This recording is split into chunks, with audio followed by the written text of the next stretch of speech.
Welcome to the Off Leash Podcast with Dr. Pete. I am your co-host, Molly Van Vranken, and we are so glad that you joined us for today's show. Remember, we are never here to say what you want us to say. We're just here to be an advocate for you and your pet. That's right. That's right. So, it is a very gloomy Tuesday in southwestern Michigan.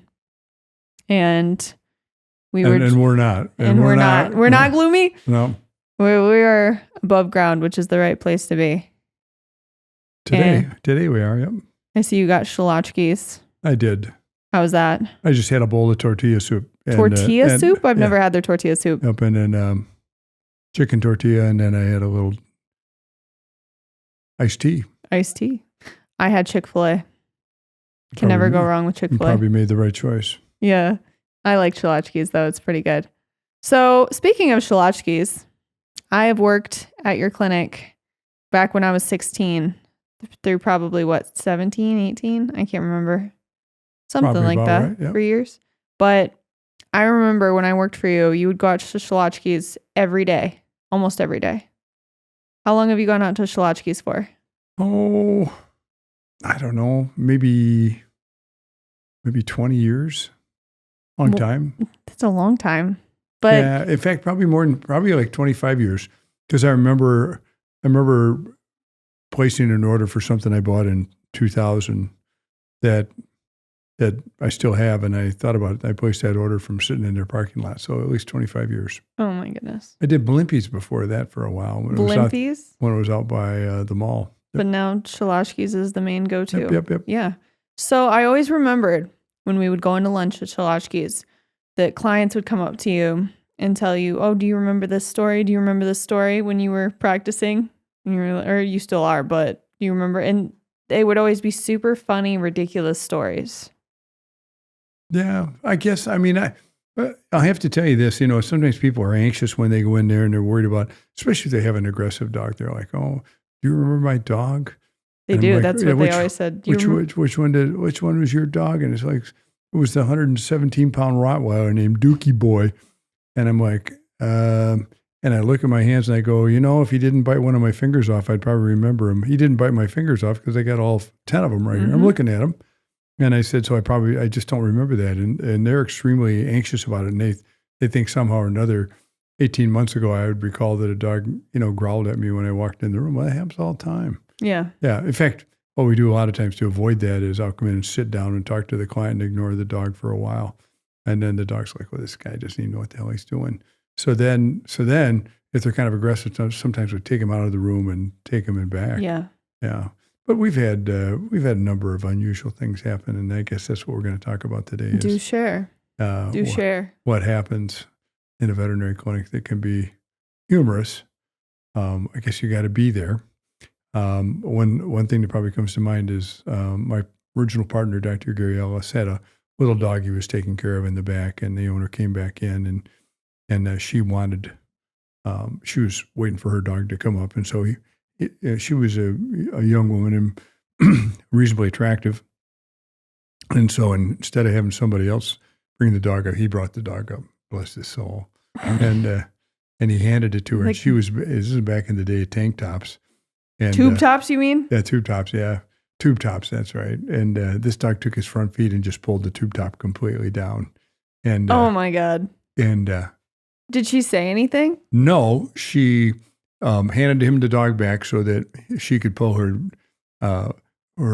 thing up, and then he handed it back, and the dog did exactly the same thing for the second time. Oh my God. Now it's to the point where like we ignored it to begin with, and now it's funny because it's a second shot at the same set of organs, and so I'm standing there and I'm like, hey, Gary, are you teaching those dogs to do that back there again? I said, oh my God. I said, and then I apologized to her for him, teaching dogs how to do that, and we laughed about it, and she took her dog, and she came back again later on. But I mean, it didn't ruin her. Is she still a client? No, I haven't seen her in a long time, but I don't think she lives in town anymore. Oh my gosh, that's funny. Yeah.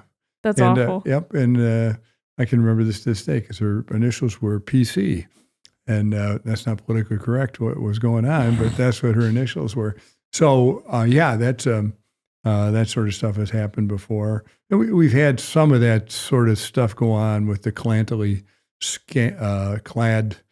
clients that came in from time to time, and you kind of knew they were dressing up for your benefit as opposed to anybody else's. But anyway, it was always you have to train your eyes to look where you're supposed to look. And so when you do an exam on the dog, it doesn't, usually involve that. But anyway. Who knew that so much veterinary work could end up with so many funny stories with clients? Yeah. I had and really the scantily clad clients. So we had clients that came in that worked where they worked. They were scantily clad, and I remember looking at that one time, and she says, "Well, I'm having a hard time. I was training my dog." Blah, blah, blah, blah, blah, blah, blah, blah, blah. And I said, well, here's some pointers, blah, blah, blah, blah, blah, blah, blah, blah, blah. And I looked at her personnel record, and she says, well, I have odd hours. So I looked, and she worked at a strip club.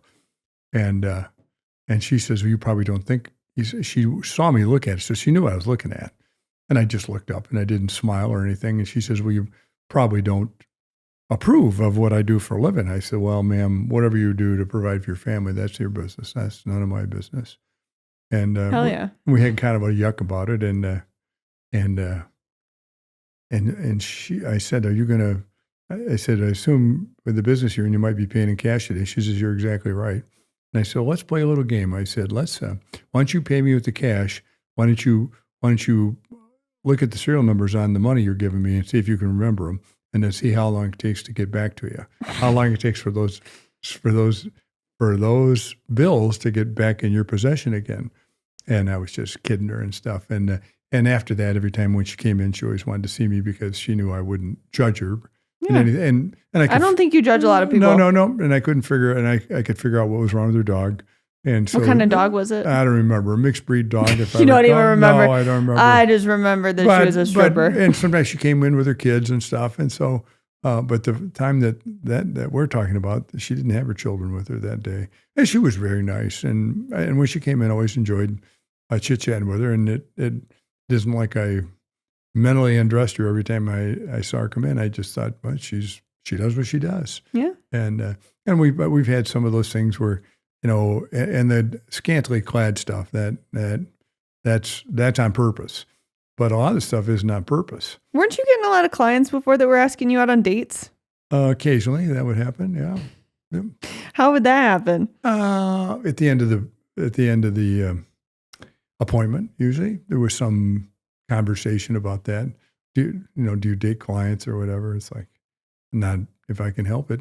I mean, well, it's not a great idea. I mean, it's a chance to lose a client. Yeah. And then, and sometimes, with certain people with certain behaviors, well, that is a way to lose a client. And so I can't say that I never went out with a client, but that certainly wasn't my, it was more likely to happen if you saw him in public as opposed to happening in the veterinary clinic, because you didn't want to be known as the hound dog at the veterinary clinic that was going to go after people and everything. And so that was never my intentions. But I kind of knew when there was bait in the water. And so I kind of recognized that. And there were a few things that happened where they get you out to their place, when we did large animal stuff. Oh, yeah. Yeah, you get called out there.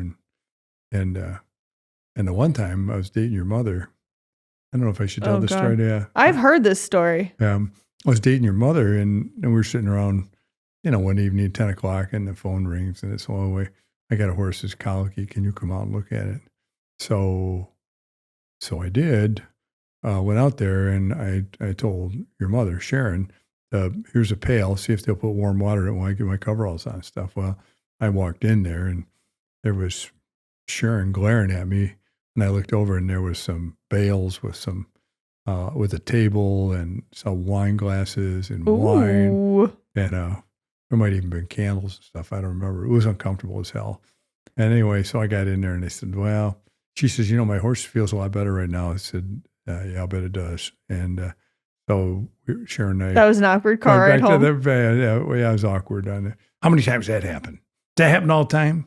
It was just, what do you... and then it was like, well, what if I hadn't been there? What would you have done? Well, I know you were there, so I don't know what I'd have done, but I'm pretty sure I would have just gone home. Oh my Is gosh. that the right answer, sweetheart? Yes, that's the right answer. I have sweetheart. heard that story. That's funny.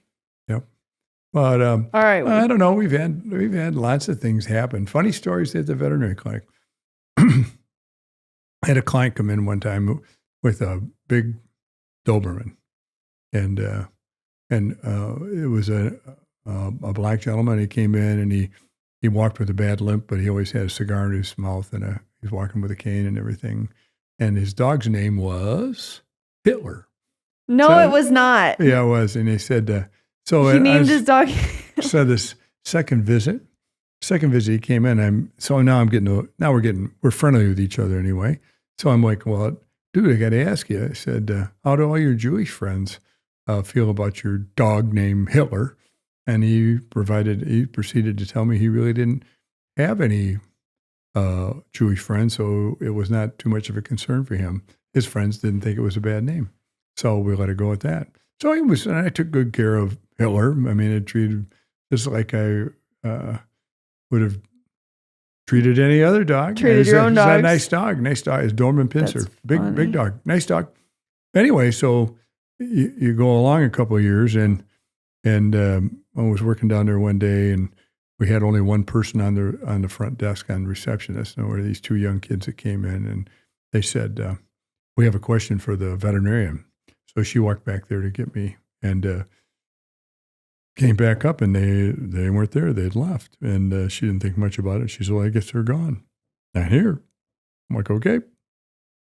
So about 15 minutes later, 20 minutes later, we look in the cash drawer, and these kids had jumped the thing and taken money out of the cash drawer. And they took everything, the checks, everything. I didn't know that. Yeah, and this client's initials were AB. He's now deceased, but he was a good guy. But what he did, besides have a Doberman named Hitler, he had a gambling house. And so he had illegal card games going on up the street from us. I'm not really sure where.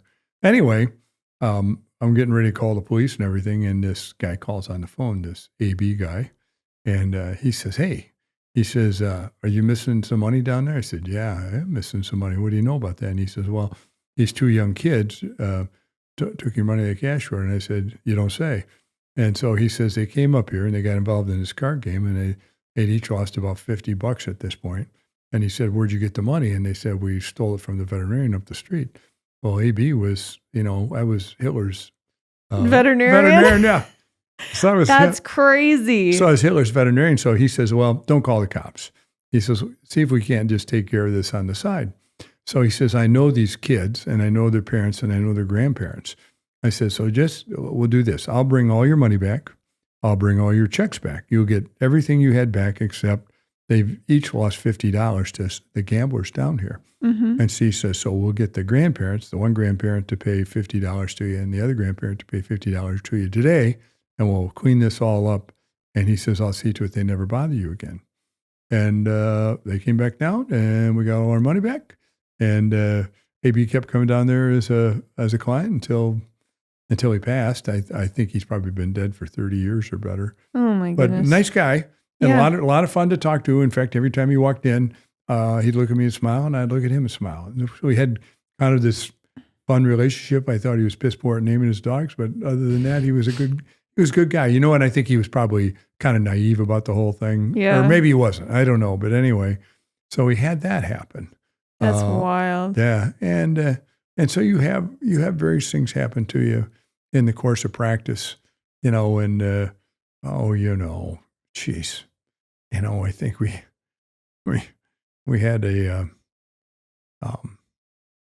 had I guess she was a receptionist. Anyway, somehow or another, it got back to me, and she was having, she asked me about lice. And I'm like, yeah, you said that's where the term nitpicking comes. You can usually see the eggs that the lice are laying. Mm-hmm. And she says, well, I've got them. And how would you take care of them? I said, well, I think there's this stuff called... Don't you just put mayo in your hair? What? Mayo in your hair? I don't think so. Kills the lice. No, I don't think so. We had something there, I think it was called Rid. And I said, well, you usually there's this stuff you can buy in the store. I said, you could probably use dog shampoo to get rid of them. Well, come to find out they weren't head lice. They were the other kind of lice. And so we had a conversation with those, how to get rid of those. And in fact, the frontline spray we use every once in a while, Yeah. that's what they use for lice in Europe.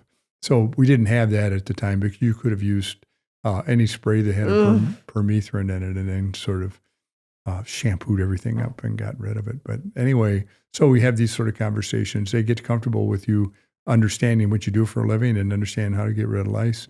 So they're willing to roll the dice and have you look at them differently to find out how to get rid of them. Oh my gosh. Yeah, but there's all sorts of stuff like that. I'm trying to think of other things. What about dogs that like eat weird things? Yeah, I mean, we've taken everything out. I mean, we did have the thing one time where I may have told this story before on this podcast, but we had a guy came in. Actually, his wife came in, and they had this standard poodle, and they were pretty sure. The wife was pretty sure that.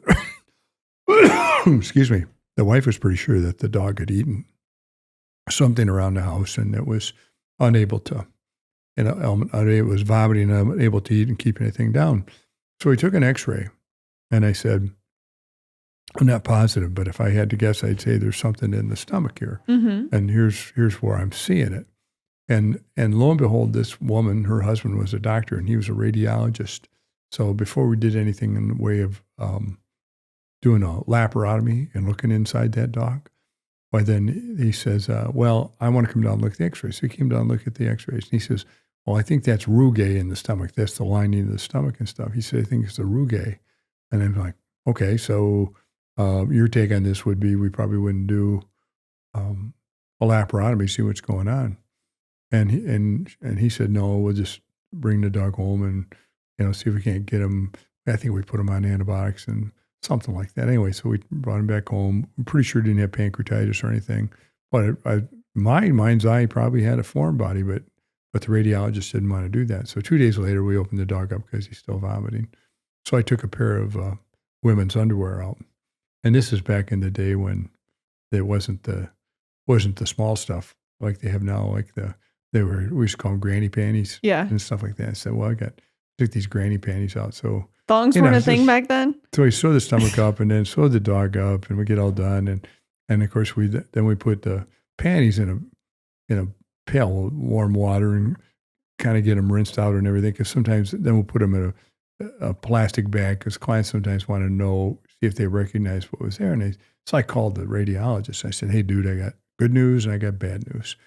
He said, what's the good news? He says, well, we found a pair of women's underwear in your dog's stomach, and we went in there and surgically removed them, and it looks like everything's going to be fine. There was no perfs or anything, perforated bowel or anything. Yeah. So I said, it looks like we're going to be fine on this. And he says, well, what's the bad news? I said, well, it's not your wife's initials on them. And but I was just being a smart ass because I had a real severe case of being a smart ass at one time. And so I said, well, somebody else's initials other than your wife's. And there was a little bit of silence on the phone. And then he says, are you sure? And I said, no, I'm just giving you a rough time. I'm just teasing you. And so they came, got the dog, everything was fine. And then those two people got a divorce 18 months later. So it probably was why there was just a little bit of silence. Just a little bit of silence, yeah. Oh, no. So we've done that before. Dogs eat all sorts of stuff. I opened somebody brought a dog in one day to have it neutered. And I said, okay, let's neuter your dog. And we got him on the table and we got this spermatic cord pulled out and we're getting ready to tie it off. I'm like, what in the world is this? Well, somebody had shot this dog with a pellet gun and the pellet was right in the spermatic cord. So the cord that leaves the testicle and goes down to the body where all the blood supply is and everything, that had a pellet in it. Now, I don't know how the hell you could ever shoot a dog and get it caught in that. I really don't. I mean, it was the oddest thing I'd ever seen. And of course, when we got done castrating, I took the pellet out of there, and that's what it was. Somebody shot this dog in the rear end, and it gotten in the spermatic cord. That's wild. So yeah, you see weird stuff like this all the time. Weird stuff. And Yeah. and We've been doing it for 50, how long? 51 years. 51 years? 51 years. And you still see some odd stuff. You know, and the problem with having this conversation with you about all this stuff, there's probably a lot of stuff you'd really leave impression with you as being weird. Well, at this point, I've seen so much weird stuff that give you for instance, I mean, we had this older couple, and I want to say they're probably actually my age now at this point, but nonetheless, they had a dog they brought in, and it's a nice dog and everything, but neither one of these people ever bathed. And I mean, it was hard. It was so bad because you could smell them in the waiting room. You could smell them when they were in the oh no, in the room for the examination, and people complained about it. You know, people in the waiting room complained about them, and it happened a few times. So finally, they came in one time, and I got them, and I said, "Hey, listen, I really like your dog and everything." I said, "But you guys are going to have to bathe and wash your clothes." You did not. That's exactly what I told them, because there was no real reason for them to go through life like that without. I said, to come back in here, you're going to have to get cleaned up and wash your clothes, because it was that bad. Really, oh my gosh, really that bad. I mean, this is like, it's just really bad. Yeah, horrible. And that BO thing, you don't see too much BO stuff anymore. But this is probably 30 years ago, also. And anyway, they were just old folks. I think they were around each other, so they probably didn't notice the odor.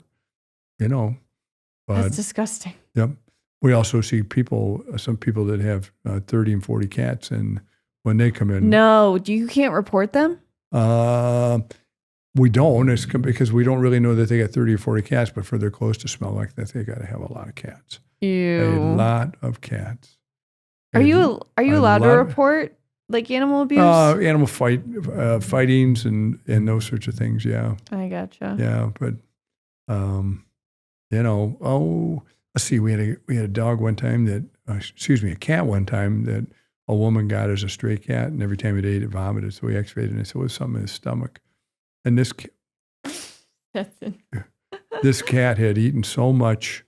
They used to, on a roast, they put all that netting around it and everything. Yeah. This cat had eaten the whole netting thing. So it was a great big, like a baseball size of netting. Oh no! In this cat's stomach. So, and we were trying to figure out, there wasn't any room for a pee to get through there, and so we opened that cat up, and we took pictures of it. We did, and we showed it to the owner and everything. And she came in for years and years after. You remember my cat? Do you remember my cat? Do you remember my cat? Yeah, we do. We do remember your cat. Yes, it was kind of a cool cat. And when we got done with it, it was fine. We see a lot of stuff with hair ties. I don't know how people can lose 80 hair ties without knowing there's something missing.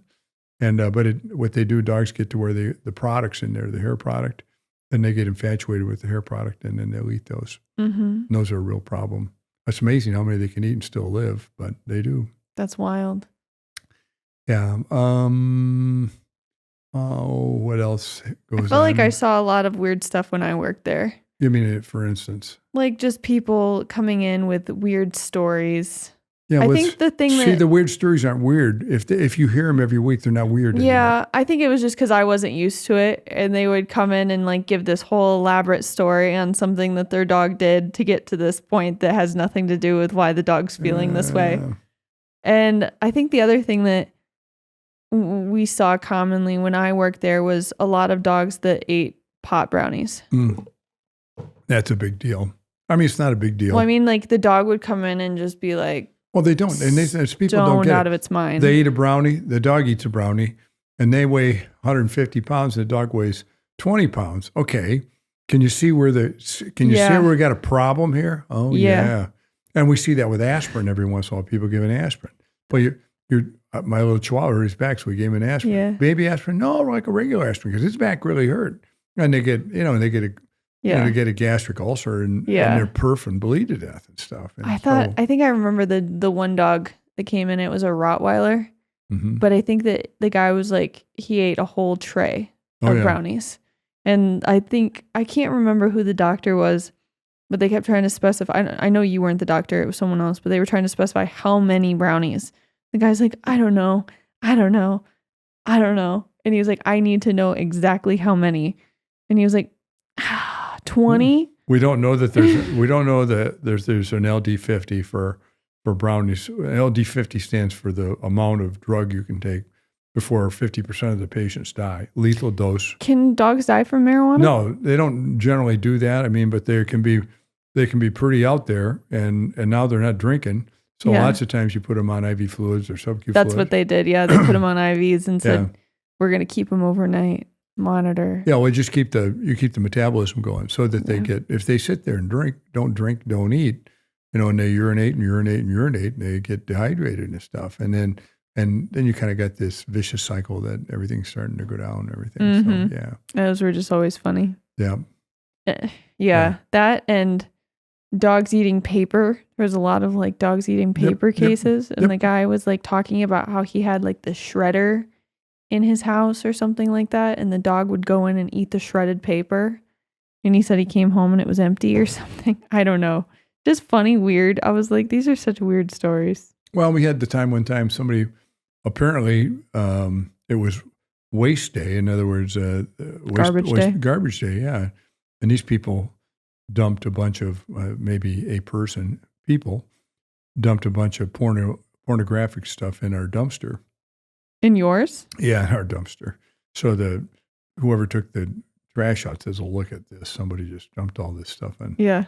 Well, yeah, let's take a look at that. And we decided it was pretty gross, and we'd probably throw it away. And then we didn't. We used it to play a prank on one of our other doctors. So, yeah, but I can't tell you the prank because then you might call the authorities if you found out what we did to him. Yeah. Oh, no. Yep. Gary. Oh, poor Gary. Yep. Messing with Gary all the time. Messing with Gary because Gary messed with us all the time. So we messed with him. And everything he gave us, we added 100% interest to it and gave it back to him. I love that. Yeah. So he always ended up on the short end of the stick, but he was always willing to give it a whack. That's funny. Yep. Well, you have a lot of interesting stories from your time being a veterinarian. Yep. Well, they have this book, James Herriot books, All Creatures Great and Small. And, and he alludes to all these stories in the book. And you read the book before you get out of school and you're thinking, wow, this guy's got a weird life. And then you end up having a weird life, just like he had a weird life. Mm-hmm. The only thing is, his life didn't seem weird to him and our life didn't seem weird to us. Yeah. Because we'd already done all this. We'd seen all this and there's no end of it. I mean, it just goes on and on and on and on and on and on. And, it just goes on and on and on and on. It does.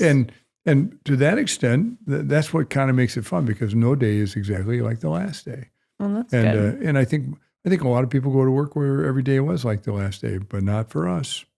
Not for us. That's a good thing. Always keeps it changing. It does. Yep.